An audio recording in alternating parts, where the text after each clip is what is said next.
In April 1945, an inventory list was found in an abandoned facility near Berlin, completed on a standard military medical service form.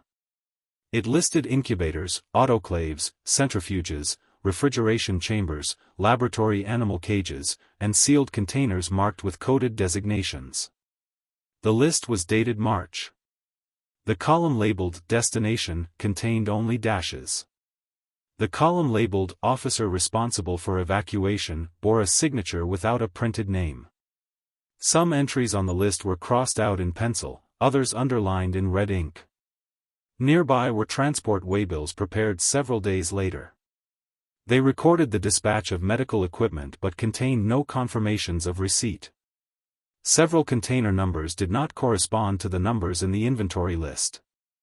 Empty shelves remained in a storage cabinet, each bearing plates indicating required temperature conditions. In the sample registry log, the final entry ended in the middle of a line. In the same folders were orders authorizing the destruction of materials and, at the same time, requests for additional containers for transport. The dates on the documents matched. None of them specified what the containers held or where they were to be delivered. At this point, the first documented stage of this account begins. From the early months of 1939, offices within the Reich Ministry of the Interior and the Reich Ministry of Science, Education, and Culture exchanged memoranda concerning the status of bacteriological research conducted under military supervision. These communications referenced earlier work carried out in civilian laboratories during the interwar period and noted the transfer of selected projects to facilities under the authority of the Wehrmacht Medical Service. Files registered under the Army Ordnance Office included references to defensive measures against infectious agents and to experimental work intended to assess the behavior of pathogens under controlled conditions. Documentation from this period recorded inventories of laboratory animals, glassware, filtration equipment, and refrigerated storage units assigned to institutes in Berlin, Munich, and Breslau. In April 1939, the Army Medical Inspectorate circulated a directive requesting updated reports from medical officers attached to research institutes concerning ongoing investigations into epidemic diseases of military relevance. The directive specified typhus, anthrax, cholera, glanders, and plague as subjects requiring regular status reports.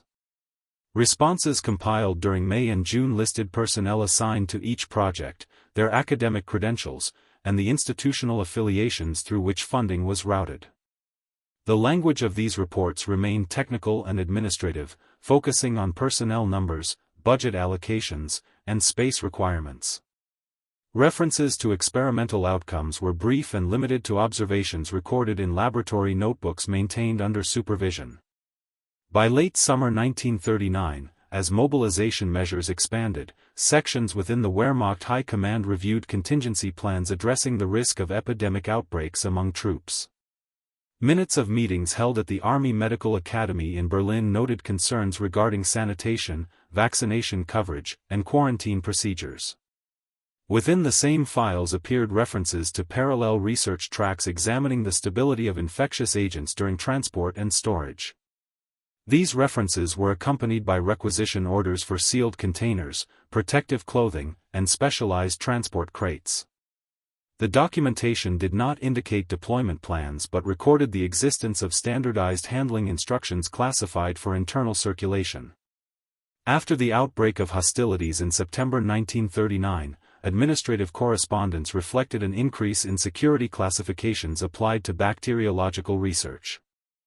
Several institutes previously operating under civilian oversight were formally subordinated to military authorities. Personnel rosters were revised to include uniformed medical officers alongside civilian scientists holding reserve commissions. Reports from the Institute for Military Hygiene in Berlin detailed the consolidation of cultures and reference materials into secured vaults. Transfer logs documented the movement of samples between facilities under escort, with dates, quantities, and receiving officers listed. During 1940, the Reich Research Council coordinated funding streams for projects designated as relevant to national defense. Circulars distributed to participating institutes required quarterly summaries of progress, expressed in terms of completed experiments, equipment maintenance, and staffing levels. One such summary from mid-1940 listed expanded animal housing facilities and the acquisition of additional sterilization units. The document noted delays due to shortages of trained technicians and interruptions in supply chains. No evaluative language accompanied these statements, which were recorded as operational constraints. Throughout 1941, internal memoranda reflected growing attention to conditions on the Eastern Front.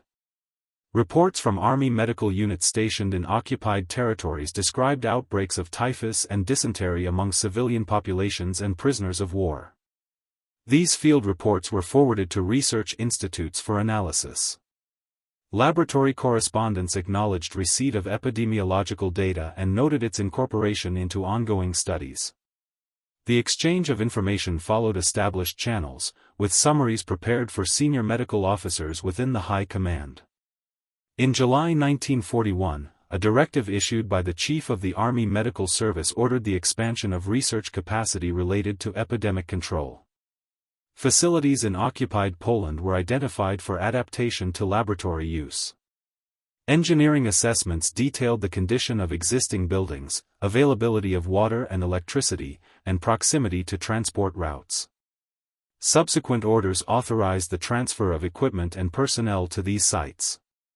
Personnel files recorded assignments without commentary, listing ranks, specialties, and reporting structures.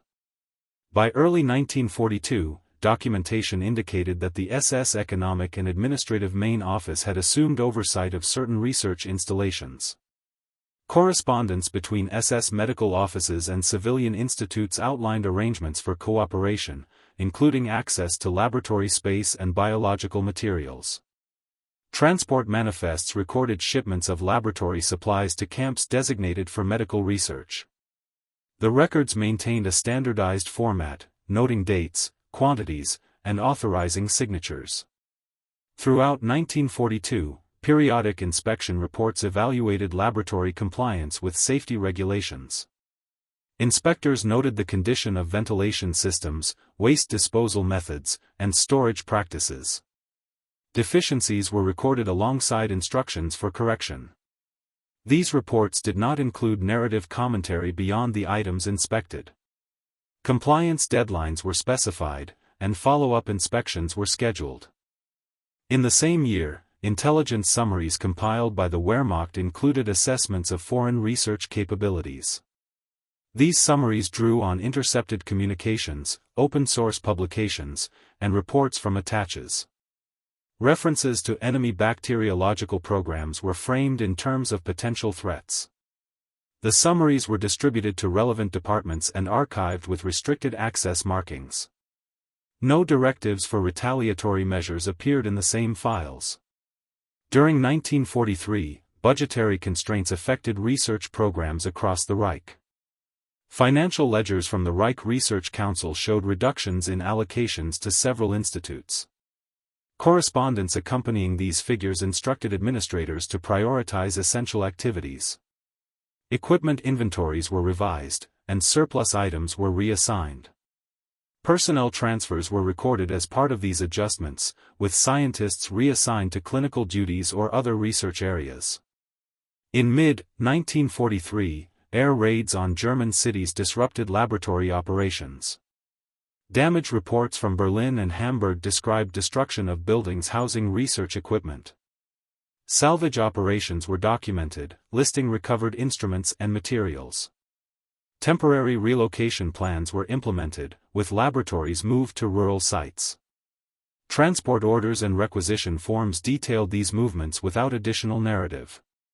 By late 1943, field reports from occupied territories continued to document disease outbreaks. These reports were compiled into statistical summaries by Army medical offices. Tables recorded incidence rates, mortality figures, and geographic distribution. The data were forwarded to central offices and filed. Laboratory correspondents acknowledged receipt and indicated that the data were entered into existing records. Throughout 1944, as military conditions deteriorated, administrative focus shifted toward preservation of records and materials. Circulars instructed institutes to duplicate essential documents and secure them in multiple locations. Inventories of cultures and reference samples were updated. Some materials were destroyed under authorization when transport was deemed impractical. Destruction logs recorded dates, methods, and supervising officers. In early 1945, evacuation orders affected remaining research facilities. Personnel rosters showed reductions as staff were conscripted or fled advancing forces. Correspondence from this period became fragmented, consisting largely of short notices acknowledging receipt of orders. Facilities in the East were abandoned, with final reports noting the status of equipment left behind. As Allied forces advanced into Germany, captured documents included files from research institutes and military medical offices. These files contained the accumulated administrative records of the preceding years. The documents reflected the structure, scope, and operational status of bacteriological research as maintained under wartime conditions. The records ended abruptly, with incomplete entries and unsigned forms indicating the disruption of administrative processes at the close of the conflict. From January 1940 onward, additional memoranda circulated within the Office of the Surgeon General of the Army concerning coordination between civilian public health authorities and military medical services. These memoranda referenced standing regulations on epidemic reporting and outlined procedures for transmitting data from municipal health offices to Army channels. Registers maintained by the Reich Health Office listed notifiable diseases and specified timelines for submission of weekly and monthly summaries. These administrative mechanisms were integrated into wartime reporting structures without alteration to their formal language. During the winter of 1940 to 1941, laboratory correspondence reflected intensified activity related to typhus research. Shipment logs recorded the transfer of lice colonies between institutes, accompanied by veterinary certificates and handling instructions. Laboratory notebooks referenced standardized feeding schedules, temperature controls, and observation intervals. The notebooks were catalogued and stored under controlled access, with custodians identified by name and rank in registry entries. Maintenance records documented repairs to incubators and microscopes affected by continuous use. In February 1941, the Army Ordnance Office issued a technical inquiry regarding the survivability of specific bacterial strains under varying environmental conditions. Responses compiled by research institutes included tables of temperature ranges, humidity levels, and exposure durations. These tables were transmitted without interpretation, formatted according to established reporting templates. Accompanying cover letters acknowledged receipt of the inquiry and confirmed compliance with submission deadlines. By spring 1941, interdepartmental correspondence referenced the need for standardized training materials for medical personnel deployed to areas with high disease prevalence. Draft manuals prepared by the Institute for Military Hygiene outlined procedures for sample collection, field sanitation, and isolation protocols. Distribution lists indicated circulation to divisional medical officers and training schools. Revision histories attached to the manuals showed incremental updates based on field feedback, recorded as bullet-pointed amendments. Following the commencement of operations in the Soviet Union, reports from rear-area medical units increased in volume. Daily situation reports included brief entries on disease incidents among troops and local populations. These entries were aggregated at Corps and Army levels into weekly summaries. The summaries used numerical tables and geographic identifiers. Forwarding memoranda noted transmission to higher headquarters and to designated research institutes for record purposes. In August 1941, a directive from the Reich Ministry of the Interior addressed the classification of research related to infectious agents. The directive instructed that all correspondence, samples, and reports pertaining to specified pathogens be marked with elevated security designations. Compliance reports submitted by institutes listed document control measures, including locked filing systems and restricted access protocols. Inspection checklists attached to these reports verified physical security arrangements. Throughout late 1941, records from the SS Medical Office detailed agreements for shared use of laboratory space at selected sites. These agreements specified allocation of rooms, schedules for equipment use, and responsibilities for maintenance. Signatures from both SS and civilian representatives appeared on the documents. No explanatory notes accompanied the agreements beyond the enumerated terms. In early 1942, transport records indicated increased movement of biological materials to facilities located in occupied territories. Rail consignment notes listed sealed containers labeled according to code systems. Escort assignments were recorded, naming officers responsible for custody during transit. Arrival confirmations were filed upon receipt, with notations of seal integrity and inventory counts. Inspection reports from mid-1942 addressed waste disposal practices at research facilities. Inspectors recorded methods used for sterilization and disposal of animal remains and contaminated materials. Deviations from prescribed procedures were noted alongside instructions for corrective action. Follow-up reports confirmed implementation of these instructions, using check marks and brief annotations. During the same period, statistical offices within the Wehrmacht compiled comparative charts of disease incidents across different theaters of operation. These charts were produced monthly and circulated internally. They contained known narrative sections, consisting solely of figures, legends, and standardized headings. Archival copies were stamped with dates and filing codes. By late 1942, correspondence referenced shortages of laboratory animals due to transport disruptions. Requests for additional breeding facilities were submitted to agricultural authorities. Approval notices documented allocation of space and feed supplies. Construction orders detailed specifications for cages and ventilation systems. Progress reports tracked completion stages, listing materials used and labor assigned.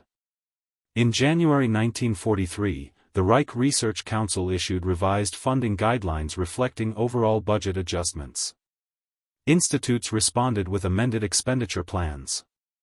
These plans itemized projected costs for consumables, maintenance, and personnel. Comparative tables contrasted original and revised figures. Approval stamps indicated acceptance by supervising offices. Throughout 1943, air raid damage assessments continued to affect research infrastructure. Reports from affected cities included floor plans marked with damaged sections. Photographic inventories cataloged destroyed equipment. Insurance and compensation forms were filed concurrently, listing serial numbers and replacement values.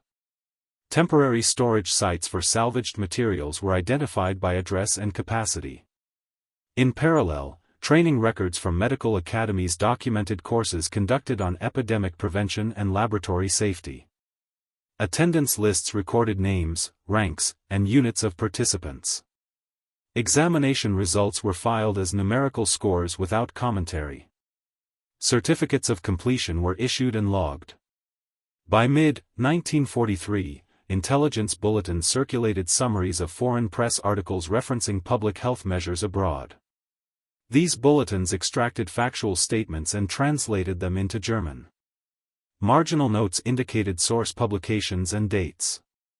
Distribution lists showed limited circulation to senior medical and intelligence officers. Late 1943 correspondence included discussions on consolidation of research activities to reduce duplication.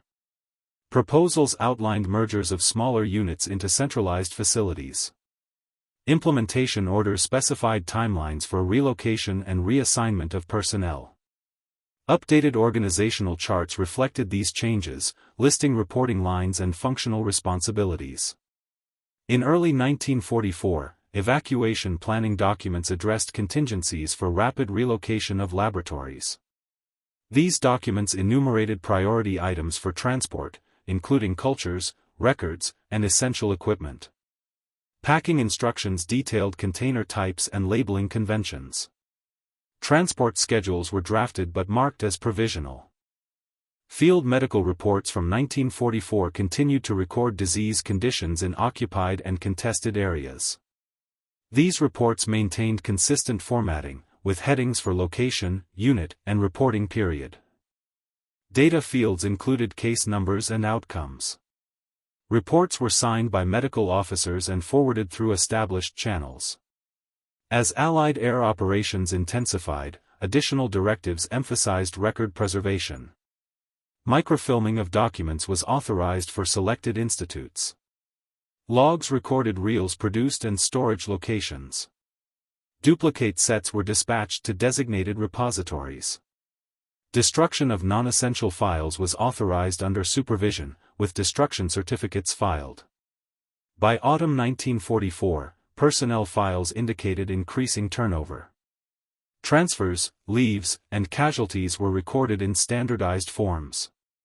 Vacancies were noted, and temporary assignments were made. Staffing summaries attached to monthly reports reflected reduced personnel strength. In December 1944, correspondence from central offices became sporadic. Notices acknowledged receipt of earlier reports without substantive response. Some reports were returned marked "filed" with no further action indicated. Transport logs showed delays and cancellations. In January 1945, emergency orders instructed remaining institutes to prepare for immediate evacuation or closure. Checklists attached to these orders reiterated priority items. Subsequent reports confirmed partial execution, noting items successfully moved and items abandoned due to lack of transport. As front lines approached research sites, final entries in laboratory logs recorded dates of last activity. Equipment inventories were left incomplete. Correspondence ended with unsigned drafts and undelivered notices. The administrative record reflected ongoing procedures interrupted by operational conditions, with no concluding statements appended. From February 1945 onward, documentation originating from central medical offices reflected compressed reporting cycles and abbreviated formats. Standard monthly summaries were replaced by short situation notes listing operational status of remaining facilities. These notes identified location, number of staff present, availability of power and water, and condition of secured materials. Distribution was limited, with routing lists reduced to essential offices. Records from the Reich Health Office during this period show continued receipt of fragmented epidemiological data from field units. These data arrived irregularly and were logged upon receipt without aggregation. Clerks annotated entries with dates and origin points. Some submissions lacked complete identifiers and were filed with provisional references. No corrective correspondence followed these entries. In March 1945, remaining correspondence between military medical authorities and research institutes concerned authorization for destruction of sensitive materials. Orders referenced standing security regulations and listed categories of items subject to destruction, including cultures, experimental records, and classified manuals.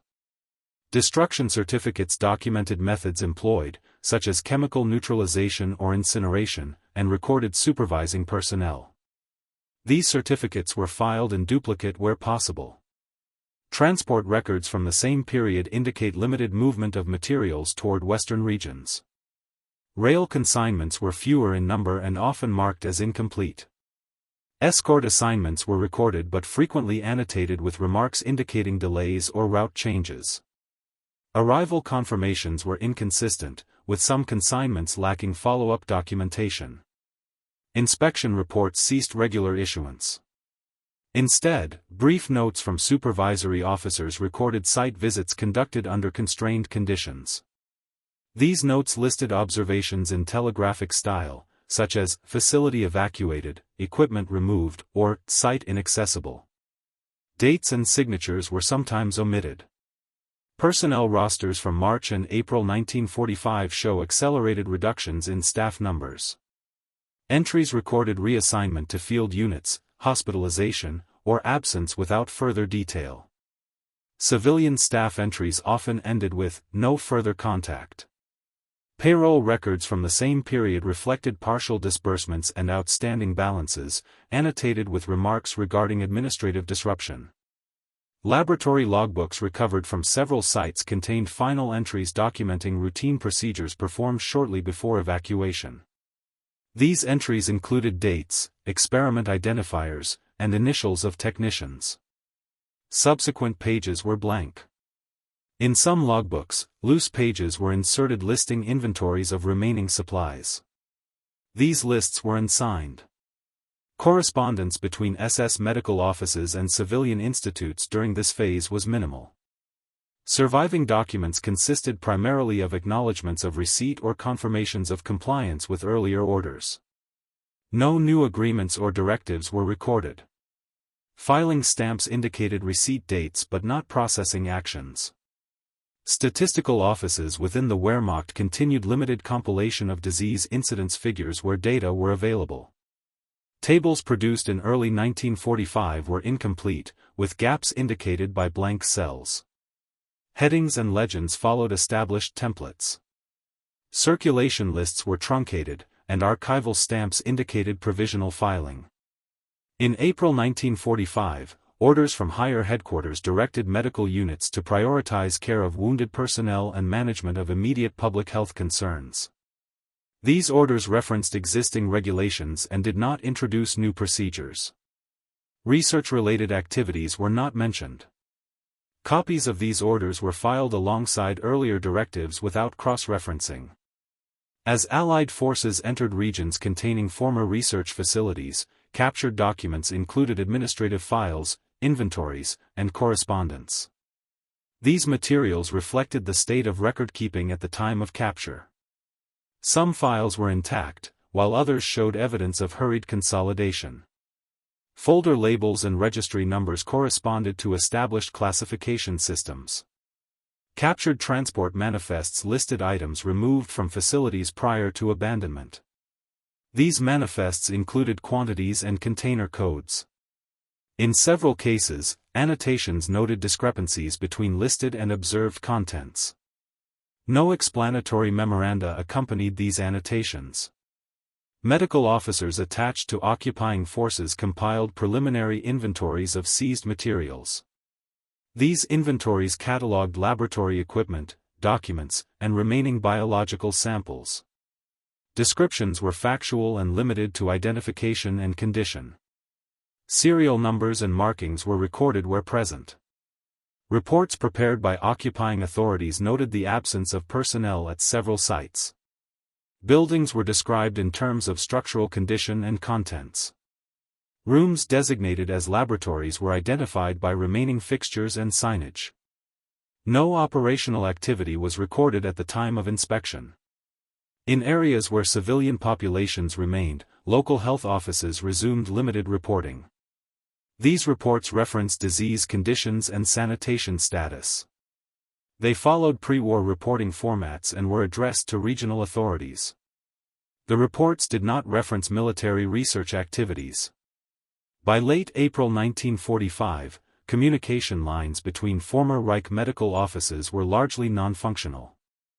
Draft documents found in offices included partially completed forms and unsigned letters. Typewriters and filing cabinets remained in place in some locations, with contents undisturbed. Records from May 1945 indicate the formal cessation of administrative functions. Date stamps and signatures ceased to appear. Files closed with incomplete entries. No terminal reports or summaries were produced within the wartime administrative framework. Subsequent handling of captured materials involved consolidation into central repositories. Inventories compiled during this process grouped documents by origin and subject. Labels applied reflected original classifications where discernible. No annotations were added regarding interpretation or evaluation.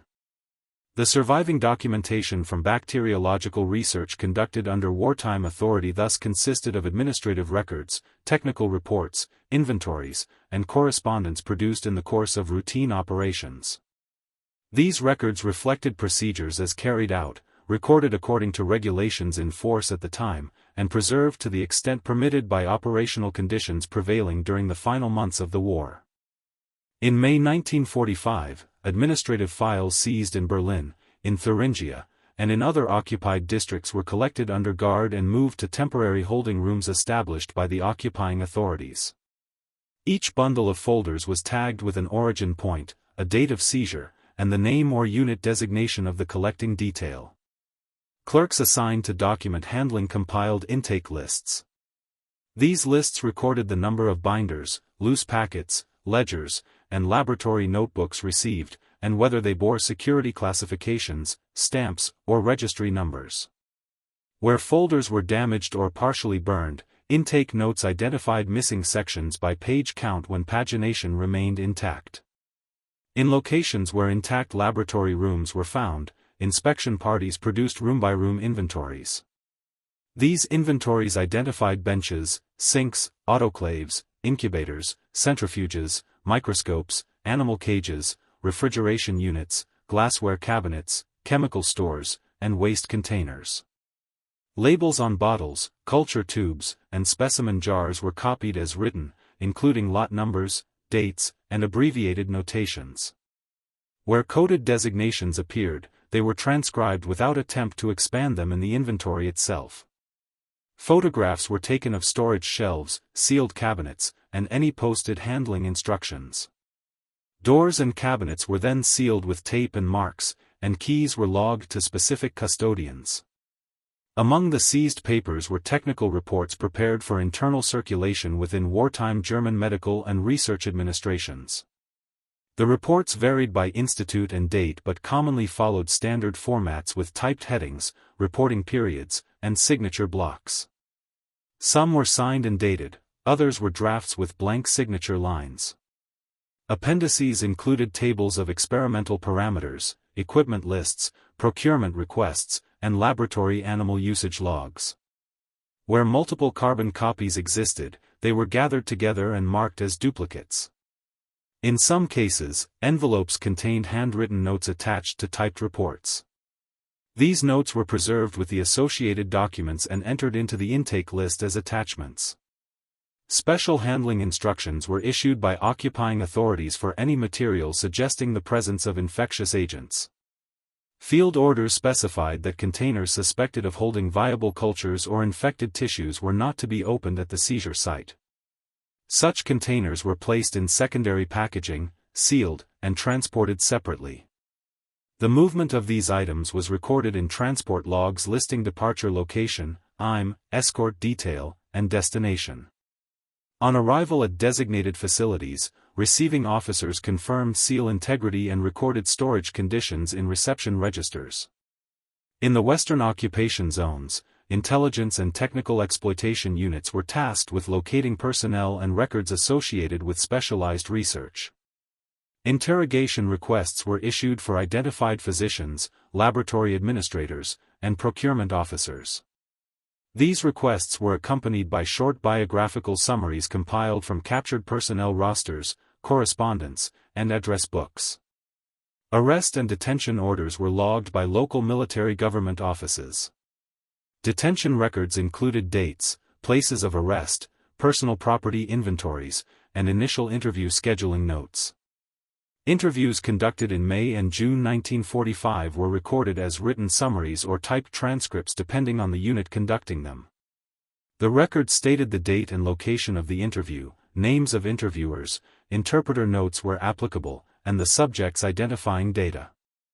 Questions were framed around institutional affiliations, project descriptions, reporting chains, and the location of additional records or materials. Responses were recorded as factual statements attributed to the subject. Where the subject indicated uncertainty or lack of recollection, this was recorded in the same neutral manner. Interview files were indexed by name and cross-referenced to institutes and offices mentioned. At the same time, occupying medical authorities faced immediate public health tasks in devastated cities and displaced populations. Orders issued to local administrations addressed water supply, sewage, refuse disposal, delousing stations, and the organization of quarantine spaces.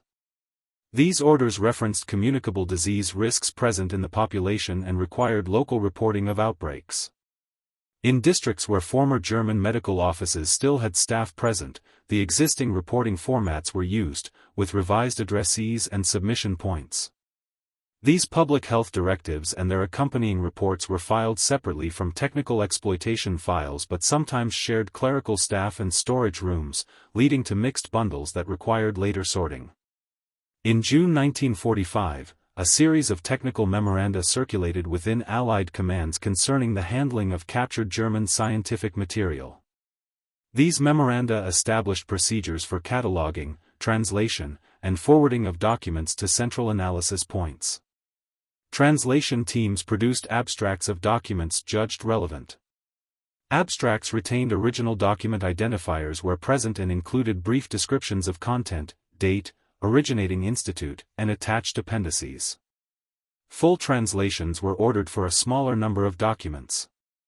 Both abstracts and translations were filed alongside photographic reproductions where reproduction was possible. Where laboratories associated with animal disease research were located, inspection reports noted veterinary facilities, isolation stalls, and animal transport equipment. Sample submissions found in files included veterinary diagnostic forms bearing dates, farm or unit identifiers, and test results. Some institutes maintained inoculation logs for animals used in experiments. These logs listed animal identifiers, dates of inoculation, substance administered, and observed outcomes recorded as measured parameters. Where such logs were seized, they were catalogued as experimental records and placed under restricted access. In the Soviet occupation zone, separate seizure and exploitation procedures were carried out under Soviet command structures. Transport movements of equipment and documentation toward the east were recorded in Soviet shipping manifests and accompanied by guard details. German staff remaining at certain facilities were ordered to continue maintenance work, including care of animals and upkeep of equipment, under supervision. Orders to these staff were issued in written form, listing tasks and reporting times.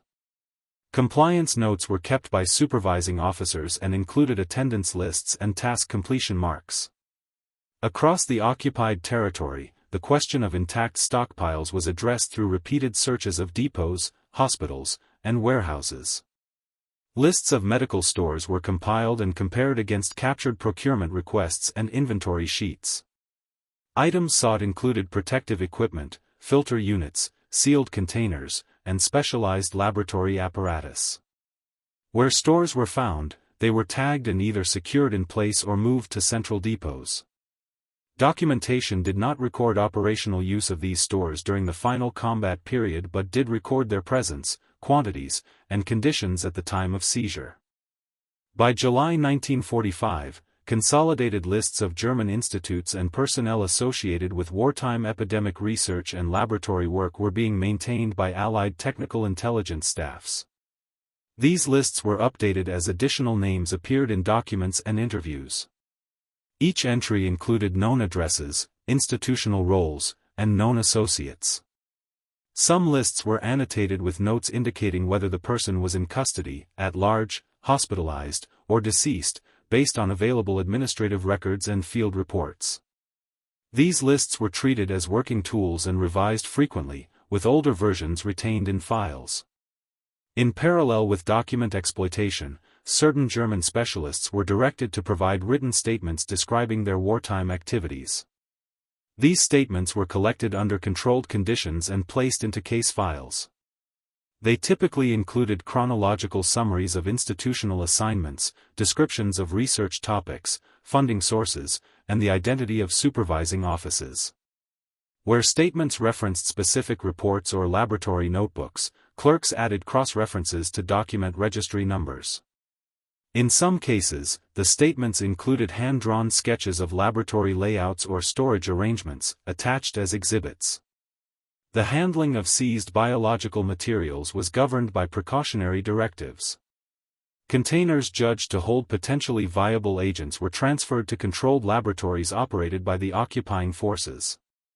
Transfer sheets accompanied each item, listing container type, label text, date of seizure, and chain of custody signatures. Upon arrival, receiving laboratories recorded storage temperatures and conducted preliminary assessments according to their standing procedures. Results of these assessments were entered into laboratory logs and filed with chain of custody paperwork. Where items were deemed unsuitable for continued storage or where identity could not be established, disposal was authorized and documented with destruction records. By late summer 1945, a number of reports had been compiled from the combined sources of seized documents, site inspections, and interviews. These reports described the institutional structure of German wartime medical and epidemic research administration and noted the locations of facilities inspected. Sections of these reports addressed whether evidence existed for preparation of biological agents for offensive employment.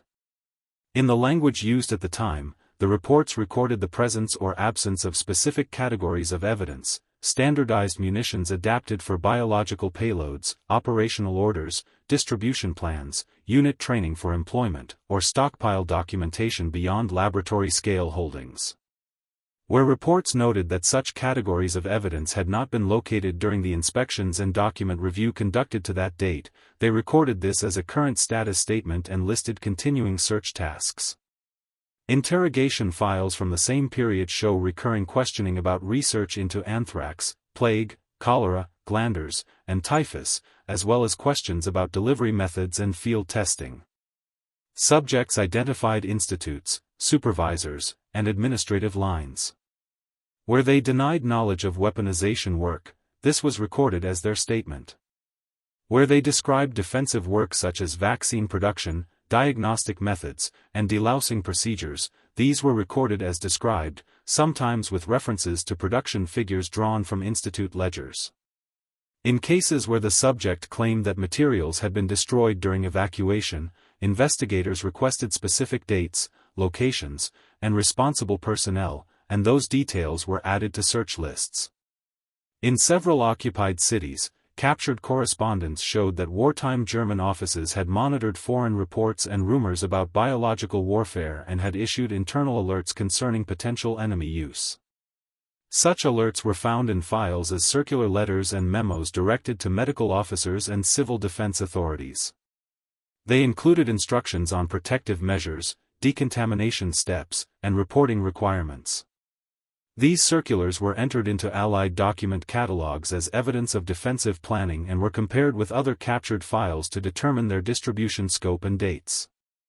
In the American and British zones, specialized teams evaluated German facilities capable of large-scale fermentation, pharmaceutical production, and vaccine manufacturing. Inspection reports described tank sizes, piping systems, sterilization capacity, power supply reliability, and the availability of trained staff. Where production records were found, they were copied or seized. These production records included batch logs, quality control forms, and distribution sheets. In some instances, the records showed wartime production of vaccines and sera intended for troop and civilian use. These entries were recorded as production activity with specified dates and quantities. In autumn 1945, custody arrangements for some detainees changed as cases were reassigned between investigative units and prosecutorial authorities. Transfer papers recorded movement between detention sites. Health assessments were conducted and filed. Where detainees were medical professionals, their credentials and prior positions were verified through seized personnel files and university records. Requests for additional documentation were sent to local archives and medical licensing bodies. Responses were filed as official extracts or certified copies. During the same months, the accumulation of documents from multiple regions required centralized processing. Warehouses and offices were designated for document storage. Sorting teams separated files by origin, date, and subject. Index cards were created for individual documents and sets of documents. Each card included a brief description, original file markings, and storage location. Where German registry systems were intact, these were preserved and used to reconstruct filing structures. In cases where files had been disrupted, sorting teams recorded the condition and noted uncertainties in document provenance. As winter 1945 approached, local disease control operations continued under occupation directives. Delousing stations, vaccination campaigns, and sanitation repairs were documented through administrative reports submitted to military government offices.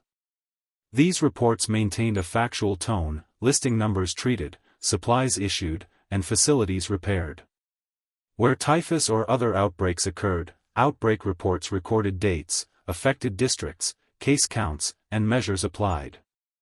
These public health files sometimes referenced German wartime practices by citing existing local procedures and records, but they did not merge with the technical exploitation files beyond shared administrative infrastructure. In 1946, prosecutorial preparations required the assembly of documentary exhibits. Legal offices requested specific categories of documents, including orders, reports, and correspondence that demonstrated chains of command, institutional responsibility, and the conduct of medical research under wartime authorities. Clerks produced certified copies and translation packets. Each packet included the original document or a reproduction, a translation, and a certification statement. Packet covers recorded exhibit numbers and brief titles. Chain of custody forms were attached to confirm continuity from seizure to court use. Where medical research conducted in wartime settings involved human subjects, investigative files included camp-related documentation, hospital records, and witness statements. The compilation of these files followed procedural checklists requiring identification of the facility, responsible personnel, dates, and nature of procedures recorded. Witness statements were taken and filed with identifiers and dates. The records used formal language and recorded observations and claims without author commentary. Medical records were handled as exhibits, with identifying details preserved as required by the procedures of the investigating authority. In the specific area of bacteriological and epidemic research, case files included seized institute reports, procurement orders, and interview summaries. These materials were evaluated by investigators for indications of preparations beyond laboratory and defensive scales. Analytical memoranda drafted within investigative units listed evidentiary categories sought and noted which items had been obtained and which remained absent from the holdings assembled to that date. Where memoranda concluded that the file contents showed no operational deployment orders located in the seized records reviewed so far, they recorded this as the current result of the search conducted within the document set available, and they listed additional leads, including further archives to examine and further individuals to locate. Throughout 1946, requests were issued for expert technical descriptions of German laboratory capabilities found in seized sites. These descriptions were prepared by specialists and appended to investigative files. They included factual assessments of equipment types, production capacity inferred from tank volumes and utilities, and staffing requirements based on observed facility layouts. The descriptions avoided conjectural statements regarding intentions and focused on what the facilities could support as configured at the time of inspection. Where changes had been made during evacuation or where equipment was missing, the descriptions recorded observed gaps and referenced inventory sheets or damage reports when available. In areas where seized documents indicated that records had been destroyed during evacuation, investigators sought corroboration through multiple sources. They compared destruction certificates with the physical condition of remaining files and with witness statements. They searched burn pits, ash piles, and refuse dumps near former offices when these were identified in witness statements. Field notes from these searches recorded locations, methods used, and items recovered, including partially burned pages, metal filing clips, and binder fragments. Recovered fragments were dried, flattened, and placed in evidence sleeves. Where text remained legible, it was transcribed and entered into the index system. By late 1946, the movement of selected German scientific personnel into controlled work arrangements under occupation authority had been documented in administrative orders. These orders specified reporting requirements, travel restrictions, and designated work sites. Personnel lists attached to such orders recorded names and fields of specialization. Work assignments included tasks related to public health, veterinary disease control, and the stabilization of medical services. Where scientific personnel were directed to assist with interpretation of captured documents or with technical descriptions of equipment, their contributions were recorded as written summaries filed within administrative records of the responsible occupation office. During 1947, additional court proceedings required continued production of documents and witness statements. Exhibit registers were updated, and translation units produced supplemental translations. Procedural orders addressed the handling of classified materials in court settings, including storage, access, and return to custody after sessions. Clerks maintained daily logs of exhibit issuance and return. Where witnesses referenced documents during testimony, clerks recorded exhibit numbers and dates for inclusion in the record. Within technical intelligence channels, periodic summaries continued to circulate, listing the status of document exploitation and outstanding information requests.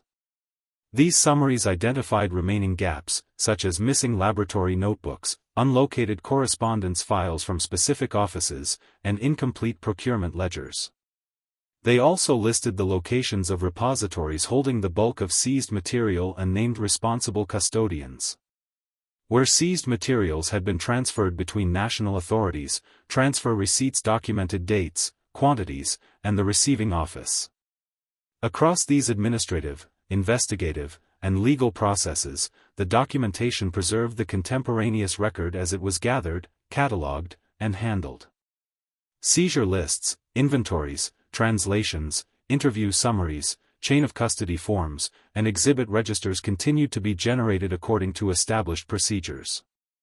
The record remained structured around what was found in offices and laboratories, what was reported by individuals under questioning, and what could be verified through existing paperwork, with each item entered into files as part of the continuing work of control, documentation, and case preparation under the occupation authority's directives.